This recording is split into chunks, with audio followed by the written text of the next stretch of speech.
Olá, estamos começando o nosso Minutos da Integridade. No tema de hoje vamos falar sobre conflitos de interesses e quais são suas características. Para falar sobre esse assunto, estamos hoje com o nosso Superintendente de Governança, Riscos, Compliance e Processos, Luiz Fernando Dutra. Seja bem-vindo, Luiz. Eu vou começar falando sobre o nosso programa de integridade, né? Porque o conflito de interesse ele faz parte do programa de integridade da Unimed Vitória. E tem um tópico no nosso código de conduta falando do conflito de interesse. Você pode falar um pouquinho mais, explicar sobre o conflito de interesses aqui dentro? Claro, Dani. Primeiramente é um prazer estar aqui. Eu acho que o conflito de interesse ele é inerente a todas as empresas. E um código de conduta que se preza, ele tem que ter ali um capítulo para orientar as pessoas que se relacionam dentro de uma organização para saber identificar e para saber que atitude tomar frente a um conflito de interesse. O conflito de interesse nada mais é quando existe um conflito entre o interesse da pessoa e o interesse da organização, principalmente quando tem que tomar uma decisão. Então eu vou tomar uma decisão privilegiando o meu interesse ou o interesse de um coletivo. E essa decisão pode gerar um prejuízo, uma decisão equivocada para a organização. Então, em suma, isso é um conflito de interesse. Nas empresas, várias pessoas têm vários papéis dentro de uma empresa. E essa questão de ter vários papéis pode amplificar a questão do conflito de interesse. Vou te dar um exemplo.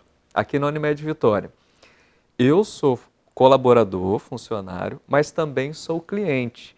Será que em algum momento eu vou me deparar numa situação como cliente e lá dentro vai começar a borbulhar de eu querer usar minha carteirinha de funcionário?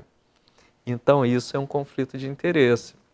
A outra coisa, um cooperado, que ele é médico, ele é cooperado, ele é sócio, ele é dono também de uma clínica credenciada. Será que em algum momento vai se deparar com uma situação que esses papéis vão começar a entrar em conflito? Então, assim, ter um conflito de interesse não é o problema, porque, como eu falei, todas as organizações têm conflitos de interesse porque tem pessoas lá dentro. O problema é quando a pessoa, ao se deparar com uma situação de conflito, não dar transparência a esse conflito para o grupo, para as pessoas que estão naquela decisão de falar, gente, olha, eu prefiro não decidir, não estar envolvido, porque eu tenho esse papel e tem esse, eu estou sentindo que eu estou inclinado a puxar para um lado ao invés para o outro. Então, eu acho que essa é a natureza do conflito e a forma que a gente deve lidar com esse conflito. Você falou de algumas situações de conflito. Você pode citar mais algumas situações, alguns exemplos que são vedados na cooperativa? Sim, não só na cooperativa, mas até em outras empresas, né? Uma é a pessoa escolher um fornecedor, não por ele ter o melhor preço, melhor entrega de serviço para a empresa, mas porque ele ofereceu um churrasco, ofereceu uma viagem, ou seja, ofereceu algum benefício para a pessoa. Então, nesse exemplo, a pessoa decidiu priorizando o interesse pessoal ou da empresa, né? A outra coisa é você usar informações sigilosas da empresa, usar bens ou informações para obter qualquer tipo de vantagem pessoal. Então, esses são exemplos assim característicos, né? E tem outros, assim, uma empresa pode ter um processo seletivo e alguém da área de gestão de pessoas falar, contrata esse que é meu amigo.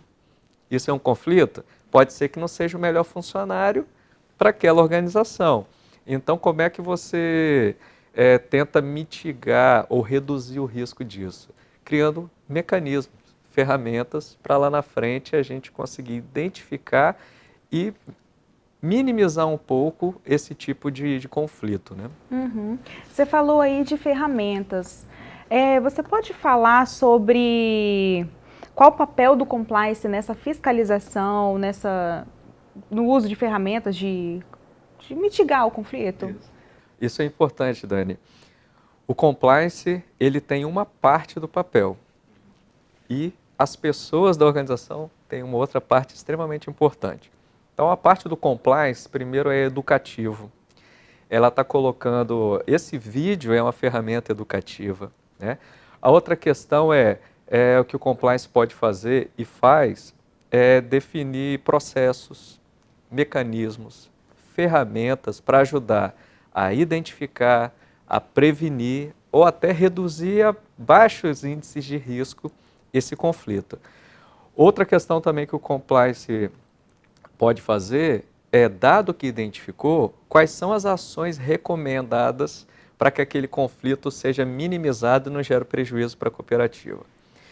E uma das funções extremamente importantes também do compliance, que vem na linha educativa, é ser incansável e orientar as pessoas para tomar as melhores decisões. Eu acho que esse é um grande papel.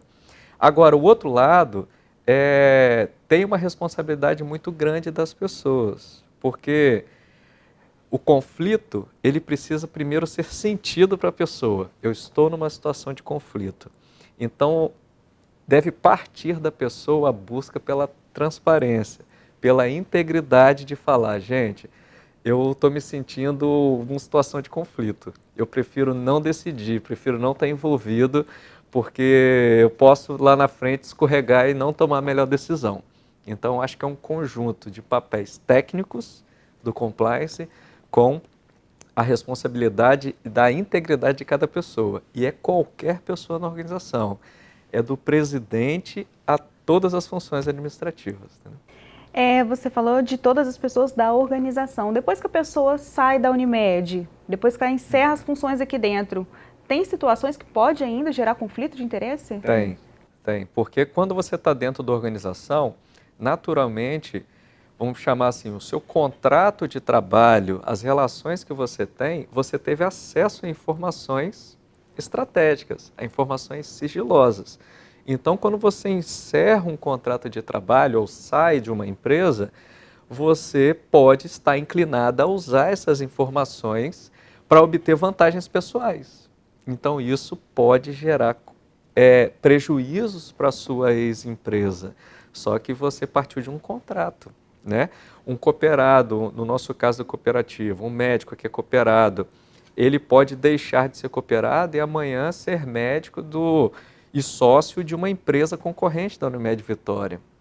Então, mesmo depois, inclusive, nós temos ferramentas e mecanismos para tentar minimizar esse tipo de conflito.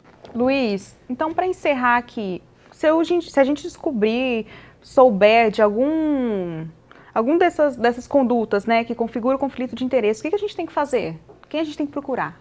Ótima pergunta, porque a primeira questão é, quando a pessoa se sentir numa situação de conflito de interesse ou perceber algum possível conflito de interesse se materializando, o importante é procurar o gestor responsável pela área, o gestor de RH ou a área de compliance para colocar a situação e a gente vai dar todo o apoio para a gente conseguir ir lá, identificar, recomendar a melhor tomada de decisão e gerar a prevenção, que é todo o benefício de se ter um ferramental de compliance numa organização. Chegou ao fim o nosso Minutos da Integridade. No tema de hoje falamos das características do conflito de interesse e quais os impactos na cooperativa. Por isso é tão importante o uso do canal de denúncias da Unimed, que fica disponível 24 horas por dia, 7 dias na semana e é totalmente sigiloso e confidencial. Muito obrigada, até o próximo!